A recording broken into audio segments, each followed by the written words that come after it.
Muito boa noite a todos. Que a paz e o amor do Cristo estejam conosco agora e sempre. Em nome da USE, dando sequência às leis de Deus, esse mês de maio a gente fala sobre a lei de conservação, né? Kardec nos ensina que nós temos 3 reinos: o reino mineral, o vegetal e o animal. O ser humano completa o 4º reino, que é o reino nominal. Podemos dizer que no reino mineral está a força mecânica. No reino mineral, depois da força mecânica, no reino vegetal tem a vitalidade. No reino animal tem a intuição e o instinto. E no reino do ser humano tem a força mecânica, tem a intuição, tem o instinto, tem a inteligência, tem a vitalidade, tem tudo o que for necessário. O ser humano é provido de tudo que tem necessidade para evoluir e para crescer. Essa é a necessidade lógica de cada um de nós. Qual a razão do ser humano? Crescimento espiritual, moral e de todas as formas. Então é assim que nesse ensinamento de Kardec, nessa lei de conservação, exige-se do homem a maior responsabilidade possível, não só da preservação da sua vida, da vida animal, da vida vegetal, mas, sobretudo, da vida do habitat que o ser humano vive, que é o planeta Terra. Basta nos lembrar que há poucos dias atrás nós tivemos o Dia da Água. Alguém aqui viu alguma propaganda, alguma campanha relacionada a isso? Parece que foi dia 22 de abril. Educando o povo, falando da importância da água, ou a água não tem importância para o ser humano? A água é a conta mais principal que o ser humano tem que se preocupar, é a fonte de riqueza maior. Sem água nós não temos alimento, não temos vida, não temos higiene. E a gente não viu ninguém fazer uma campanha a favor da água. A água, para se infiltrar no solo, a água da chuva, para chegar no aquífero, leva 25 anos. Os intelectuais dizem que nós que estamos sobre o aquífero Guarani, e esse aquífero Guarani tem mais 15 anos de vida, depois vai se secar. Isso é preocupante, isso desanima o ser humano. Em Ribeirão Preto, uma das cidades mais evoluídas do interior de São Paulo e do Brasil, nós temos uma média de 500 toneladas de lixo por dia. Sabe quanto que é reciclável? 1%. E o resto? O resto é jogado em qualquer terreno, em qualquer canto, aonde vai contaminando. E juntamente com a água da chuva que penetra e chega no aquífero Guarani, chega todo o resíduo do lixo, contaminando o solo, inclusive o lixo hospitalar. Isso é desanimante, isso é preocupante, mas não é o fim do mundo. Por quê? Porque o ser humano foi dotado dessa inteligência, e nas fases difíceis, nos momentos terríveis, o ser humano se supera, se suplanta. Basta dizer que uma das maiores épocas de evolução que nós tivemos no planeta foi durante a Segunda Guerra Mundial. Adolf Hitler chama seus engenheiros e dizem a ele: olha, nós vamos invadir um determinado país. Precisamos atravessar o deserto. Necessito que vocês me inventem um veículo que atravesse esse deserto sem gastar água e com pouco consumo de combustível. Em 2 meses, o projeto do Fusca estava pronto. O Fusca foi inventado. Com a gasolina pura dos anos 30, 40, fazia mais de 20 quilômetros por litro. E atravessou o deserto sem gastar uma gota de água, sendo refrigerado pelo ar. Então são nesses momentos de dificuldades que o ser humano se supera, se suplanta. Não que ele aprenda aqui, porque nós somos beneficiados pela espiritualidade, que volta e meia manda missionários para o nosso planeta, para nos ensinar o progresso, a melhoria. Quando aconteceu com Robert Dunlop, quando inventou um pneu, quando aconteceu com aquele que inventou a vacina. Aprende-se na espiritualidade e coloca-se em prática aqui no planeta Terra. É por isso que a gente não pode desanimar e não pode perder a esperança de viver. Porque nós temos uma administração maior que olha por tudo isso. Por mais dificuldades que o planeta atravesse, sempre teremos uma saída. Os meios de conservação, a Terra nos dá tudo o que o ser humano precisa. É uma excelente mãe, a Terra. O planeta, né? Terra. Há 100 anos atrás, o pensamento dos seres humanos e dos intelectuais da época é que era bom que existissem as guerras. Porque com as guerras morreriam mais pessoas e o alimento daria para todo mundo. Porque ninguém estava otimista com a quantidade de alimento que havia no planeta 100 anos atrás. Passado esses 100 anos, chegamos à conclusão hoje que se morre mais pelo excesso de alimento e pelo abuso da alimentação do que pela falta dele. Por que que acontece isso? Porque o ser humano, com a sua tecnologia, ele vai encontrando saídas e encontrando meios de nós levarmos esse planeta adiante. E cada vez percebemos mais que temos uma administração saudável nas mãos de Deus. Naquele livro do Humberto de Campos, Brasil, Coração do Mundo, Pátria do Evangelho, uma das páginas mais marcantes que me marcou foi o ensinamento de Cristo para Eliel. Cristo, decepcionado com o caminho que o mundo havia tomado, se matando por causa da religião, países guerreando contra o outro, disse: Eliel, vai ser necessário nascer um novo país. Esse país vai ser nesse local aqui que eu estou te mostrando no mapa. Vai ter um formato de um coração. Será um país mais cristão do mundo. Em pouco tempo, vai ser descoberto. Com a sua descoberta vão nascer seres humanos sobre esse planeta. E rapidamente, esse planeta vai ser grande, vai ser gigante. Eliel olhou para o Cristo duvidando e disse: mas mestre, esse lugar que o senhor está mostrando no mapa é uma mata cerrada, uma mata fechada. Nessa mata tem índios que comem gente. Nessa mata tem febre que contamina as doenças. Malária. Como é que esse país vai desenvolver? Falou: é simples, Eliel, você vai ver. E assim, passado alguns anos, começam a reencarnar os bandeirantes. E Eliel diz: mas mestre, esses homens são loucos? Como é que eles vão adentrar para essa mata aí, abrindo vilas, abrindo caminhos? Eliel, você não conhece a ganância do ser humano. Sobre esse solo brasileiro vai ter ouro, diamante, pedras preciosas, e quando o ser humano descobrir que lá, no meio da mata, tem essa riqueza, ele não vai se importar nem de morrer, desde que ele fique rico. E assim, surgiram os bandeirantes que foram desbravando os caminhos, e pouco tempo depois os caminhos viraram rodovias, as vilas viraram cidades e algumas cidades viraram capital. Foi aberto o estado de Goiás, do Mato Grosso, do Amapá, de Rondônia, Roraima, Pará. E hoje, em homenagem aos bandeirantes, as nossas principais rodovias levam o nome deles.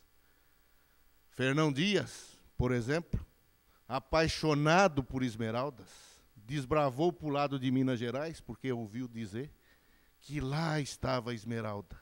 Chegou a matar o próprio filho para manter a disciplina do grupo.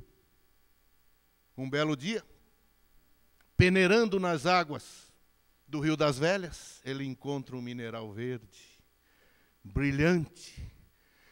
O coração quase saiu na boca. Enfim, a esmeralda que ele tanto sonhava e imaginava. A emoção dele foi tão grande que ele teve uma parada cardíaca e morreu. E descobriu-se depois que não era esmeralda, era uma pedra parecida com a esmeralda. O Anhanguera, por exemplo, chega a uma determinada tribo indígena, depois de vários meses atravessando as matas, barbudo, cabeludo, unha comprida, sem tomar banho, os índios quando viram, Anhanguera. Anhanguera na língua tupi-guarani quer dizer diabo velho. Ele estava tão feio que eles acharam que ele era o diabo. Temos também histórias românticas, né? Como aquela do chefe bandeirante, que se apaixonou pela filha do cacique. Ele chega numa determinada tribo indígena de Goiás, vê algumas pepitas de ouro, os olhos se esbugaçaram nas pepitas. Lá veio a égua. Vou descobrir onde é que está esse ouro, enganar esses índios, trocar ouro por espelhinho, pente, é fácil, né? E vou embora. Mas não foi fácil do jeito que ele queria. Os índios não entregavam para ele de jeito nenhum onde estava a mina de ouro. Passavam uns dias e um dia desesperado, ele falou, já sei um jeito de pegar esses índios. Pegou uma garrafa de álcool, colocou o álcool no prato, chamou o cacique e pôs fogo no álcool e disse para o cacique, está vendo? Eu sou Deus. Eu tenho o poder de pôr fogo na água. Se você não me falar onde é que é a mina de ouro, eu vou pôr fogo nesses rios todos aqui, vocês vão morrer de sede. Coitado do cacique, foi mostrar a mina para ele na hora. Ele se apoderou daquele monte de ouro. Os companheiros prepararam a embarcação para ir embora, carregando ouro. Ele olhou para o ouro, olhou para uma pedra preciosa em forma de mulher, deu ouro aos companheiros e disse a eles, boa viagem. Eu vou ficar com a minha índiazinha. Morreu de velho ao lado dela. São histórias marcantes, né? Que os bandeirantes que desbravaram esse solo, essa terra brasileira, nos deixou esse legado. E tem alguém aqui dúvida que apesar dessa administração catastrófica que nós temos da política, tanto municipal, estadual e federal, nós vamos ser o país do futuro? Tem alguma dúvida? Não tem dúvida. Nós somos o celeiro do mundo em alimento. Nós somos a maior potência do mundo em água doce. E nós temos uma coisa chamada fé. Eu duvido que algum país adiantado, que são materialistas ao extremo, tenha essa força, essa luta, essa ganância de vencer na vida que tem o brasileiro. Esses países ricos, como o Canadá, como outros países, Suíça, Suécia, eles ganham casa, ganham salário para ficar à toa em casa, na Holanda, e se matam por serem infelizes. Se eles tivessem que viver no Brasil, enfrentar a fila de um posto de saúde, uma fila de Coab para ganhar uma casa, com certeza eles não iam se matar. Porque eles iam sentir na pele a felicidade de ver o seu time ser campeão. Dizerem que nós somos o melhor país do mundo. Porque o brasileiro é iludido, vive de sonhos e de esperança. Sabe por quê? Porque ele é bom de coração. Ele tem Jesus no coração. O ser humano brasileiro é o mais caridoso que existe na face da terra. As histórias que podemos dizer de filantropia, ninguém se compara ao povo brasileiro.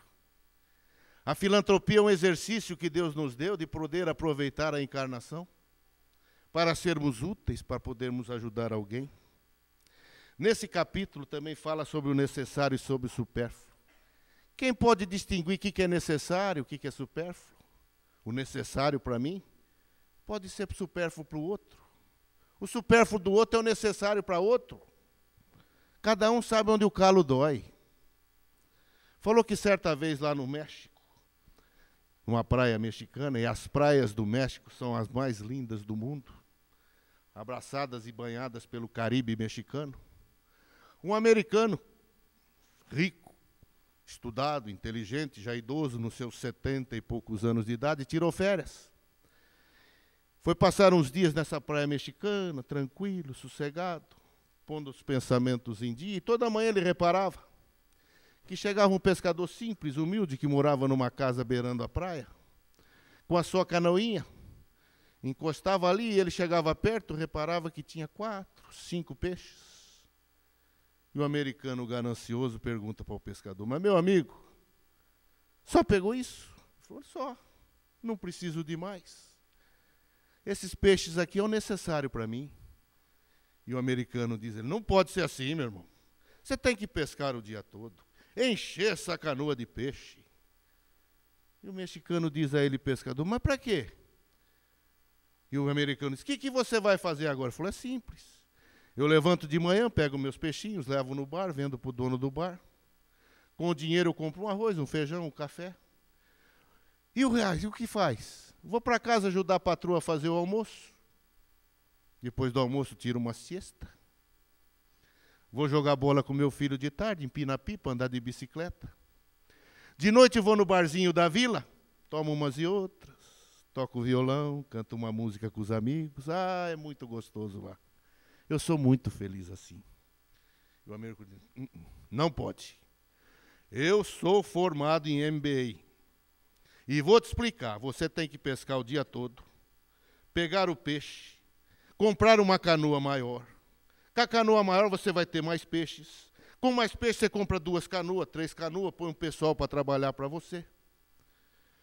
No lugar de você vender o peixe para o atravessador, você mesmo monta o teu negócio. Quando o negócio estiver grande, você muda daqui. Vai morar no México, Cidade do México, Los Angeles, até Nova York. E o mexicano diz: mas quando acontecer isso, eu vou estar com quantos anos? Ele falou: 40, 45. E depois? Ah, aí, meu amigo, você morando em Nova York, você abre a tua firma com capital aberto, vende as ações, você fica rico, milionário. Vende as ações, administra o negócio de Nova York. E o mexicano de boca aberta olhando para ele disse: quando eu vender as ações e ficar milionário, eu vou estar com quantos anos? Uns 75 anos. E depois de 75 anos, o que eu faço? Ele falou: é simples. Você procura uma praia mexicana, compra uma casa, vai pescar, vai empinar pipa, jogar bola com os netos, porque os filhos já se debandaram. O mexicano olhou para o americano e disse: meu irmão, essa vida que você sonha é a que eu tenho. Eu não preciso mais disso para viver. Os 4, 5 peixinhos que eu pego é o necessário para mim. Os outros deixa lá crescendo, que amanhã eu pego ele maior. O americano virou as costas e, decepcionado, foi embora.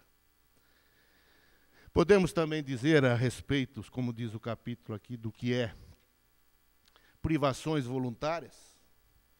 De vez em quando a gente vê certas coisas que traz arraigada no ser humano. Subir escadas de joelho, andar não sei quantos quilômetros a pé para pagar uma promessa, acender uma vela do tamanho dele. Pô, se eu fosse comprar uma vela, o dono da fábrica de vela ia ficar feliz do meu tamanho, não ia ver, não? Umas coisas absurdas que hoje, da doutrina espírita, o homem do 3º milênio não pode admitir. Será que no lugar de subir 500 degraus de joelho, andar 400 quilômetros a pé carregando uma cruz nas costas, eu não seria mais útil fazendo um trabalho de voluntário? Indo lá na casa do vovô conversar com o velhinho daquele, que nunca tem a companhia nem dos filhos, nem dos netos. Uma vez eu fiquei arrepiado, eu tinha uma avó internada lá, a avó da minha esposa, e ela tinha que ficar lá por problema de saúde, ela necessitava de um médico e de um enfermeiro para o tratamento. E lá na casa do vovô, todo domingo antes do Natal, eles fazem um almoço do interno com os familiares. Naquela manhã fui eu e minha esposa para almoçar com a avó dela. Sentamos na mesa e eu reparei que na mesa ao lado tinha uma senhora sozinha. Aquilo deu 11 horas, 11h30, ela continuava sozinha, convidei ela para sentar na mesa com a gente, ela disse: não, eu tenho 4 filhos. Eu tenho 12 netos, virão todos almoçar comigo.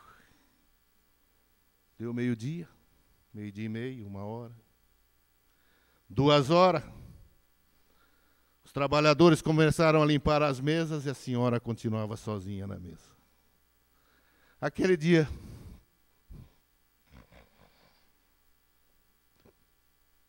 o que adiantou os 4 filhos, 12 netos? Ela não almoçou. Ela ficou esperando os filhos e os netos chegarem. O que era necessário para essa senhora? Uma fazenda? Um banco? Um iate? Um navio? Ou a presença da família? O que é mais importante e necessário? A família ou o capital?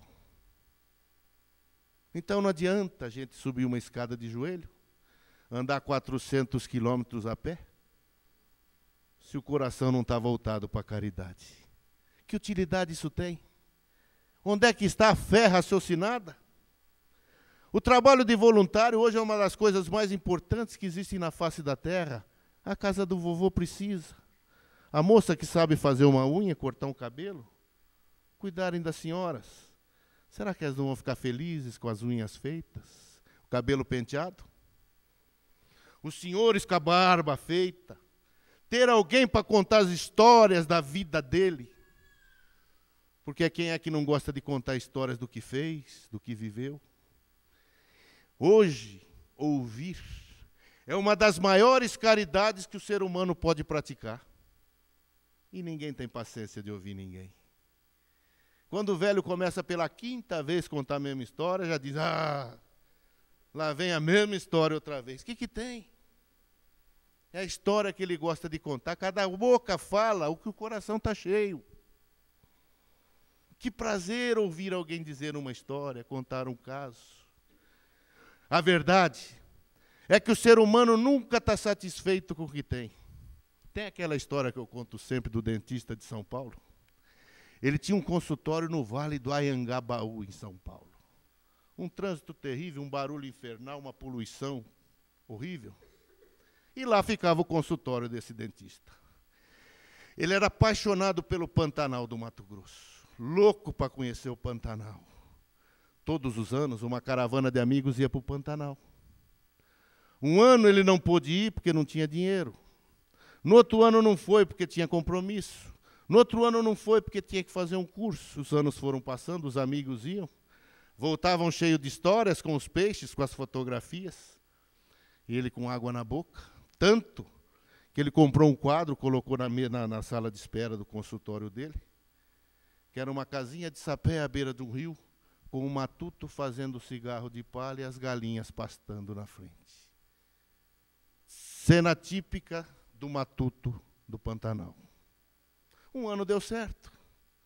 Combinou com os amigos, foi para o Pantanal, pegaram a chalana do Moretti, desceram o rio Cuiabá, e cada vez que mais a chalana andava, mais ele se encantava. O Pantanal pode-se dizer que é uma das maravilhas que existem no planeta. Só quem vai lá, vê aquele nascer e pôr do sol, aqueles animais, aquela natureza, sente a presença de Deus em cada momento. E ele descendo a chalana, passa pelo Rio Negro, Rio Negrinho, desembocadura dos Três Irmãos, chega na pousada do Jamil, come um peixe frito, volta para a chalana, desce mais um pouquinho, vai lá para a reserva ecológica, que divide o Brasil da Bolívia. Fica encantado com o que vê. Numa manhã dos pirangueiros, um dos piloteiros dos barcos, chama ele e diz, fulano, quer dar uma volta para conhecer melhor? Ele diz, quero. Essa reserva chama-se Reserva do Caracará. É uma reserva ambiental. É uma das coisas mais lindas que eu já vi até hoje na minha vida. O Pantanal parece uma mesa, reto, liso.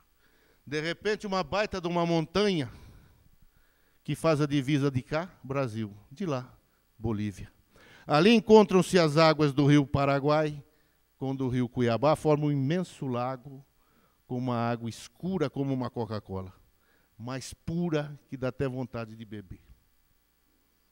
E essa manhã, o piloteiro diz ele, doutor, vamos dar uma volta. E sai da canoa, deixando a represa, adentra por um coricho, eles chamam os rios pequenos lá de coricho, adentra por aquele coricho, e quando faz uma curva mais adiante, ele olha e quase caiu da canoa.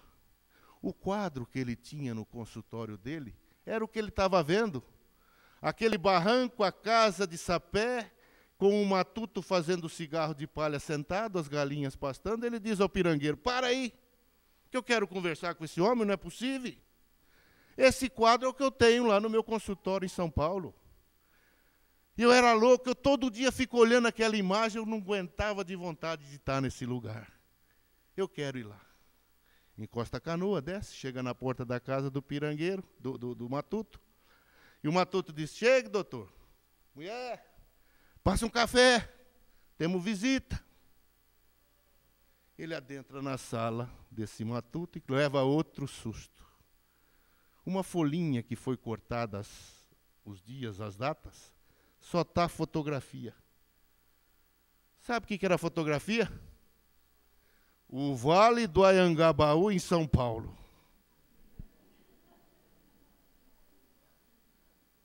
Ele olha aquilo e diz: mas meu irmão, você morando num paraíso ecológico desse, tem na tua parede o Vale do Anhangabaú, que é o lugar mais poluído de barulho, de fumaça, de gente, que existe na América do Sul.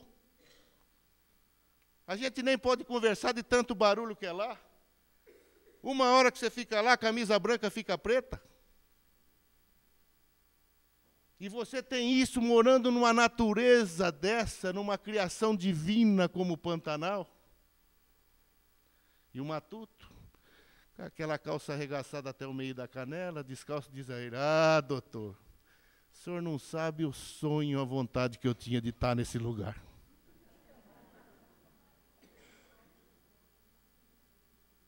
Alguém está satisfeito com o que tem? Quando a gente tem 2, a gente quer 4. Quando tem 4, quer 8. Quando quer 8, quer 20. E quando a gente acorda, estamos com 75 anos de idade e não aproveitamos a vida. O que é aproveitar a vida? Ter um banco? Ter uma fazenda? Ter 20 mil cabeças de boi? Ou ter os filhos, os netos ao nosso redor? A netinha pondo a mão no bolso para pegar as moedas? Os outros brigando pela cadeira do meio? Quando eu era moleque, e eu brigava com a minha mãe por causa dessas coisas, e meu pai achava ruim, minha mãe dizia para o meu pai: olha, não fique nervoso.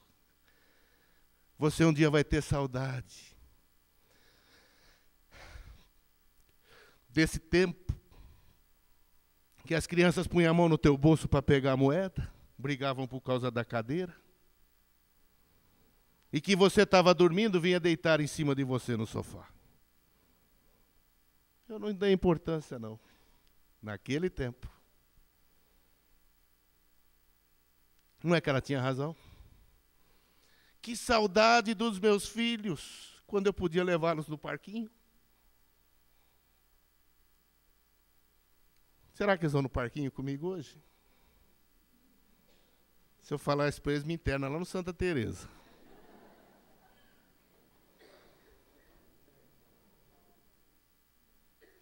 Tem noite que eu sonho com isso. A família é o maior patrimônio que o ser humano tem. E de repente a gente vai dar valor só depois que perder. Aí, quando chegarmos no plano espiritual, vamos topar o doutor Inácio Ferreira, quando afirmou nos seus livros, o maior problema nosso aqui na espiritualidade, quando recebe os espíritas, é que chegam todos com a consciência pesada daquilo que podiam ter feito e não fizeram. Aí o pai disse: nossa, eu nunca dei um beijo no meu filho. Eu nunca fui no cinema com a minha filha. Eu nunca falei para minha esposa o tanto que ela é importante na minha vida. E ele diz: agora é tarde, meu irmão. Quem sabe na outra encarnação você vai acordar em tempo, abrir seu coração, prestar atenção naqueles que estão ao seu redor, dar valor a eles e não ter vergonha de dizer: eu te amo. Quem é que não gosta de ouvir um eu te amo no ouvido? Quem é que não gosta de ser acariciado? Quem é que não gosta de ouvir que é importante para alguém? Mas a gente que é machão, homem, não fala. Chora escondido no banheiro, mas não fala. Aí quando chegar a nossa vez, no Hospital Esperança, que foi para receber os espíritas fracassados, o doutor Inácio fala: mas você de novo, voltou com a consciência pesada, tinha que fazer e não fez, agora está arrependido. Ah, deixa eu voltar para falar para eles. Eles não acreditariam nem quando você estava vivo, agora vai acreditar que você morreu? Então, meus irmãos, vamos acordar enquanto é tempo. Abrir o coração e dizer: eu te amo. Não ter vergonha de beijar um filho, uma filha, um neto. Porque isso um dia vai nos fazer muita falta.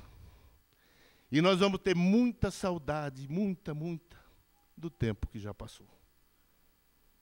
E é isso aí. Sigamos sempre com Kardec no pensamento e Jesus no coração. Muito obrigado a todos pela paciência de me ouvir. Até outra vez, se Deus quiser.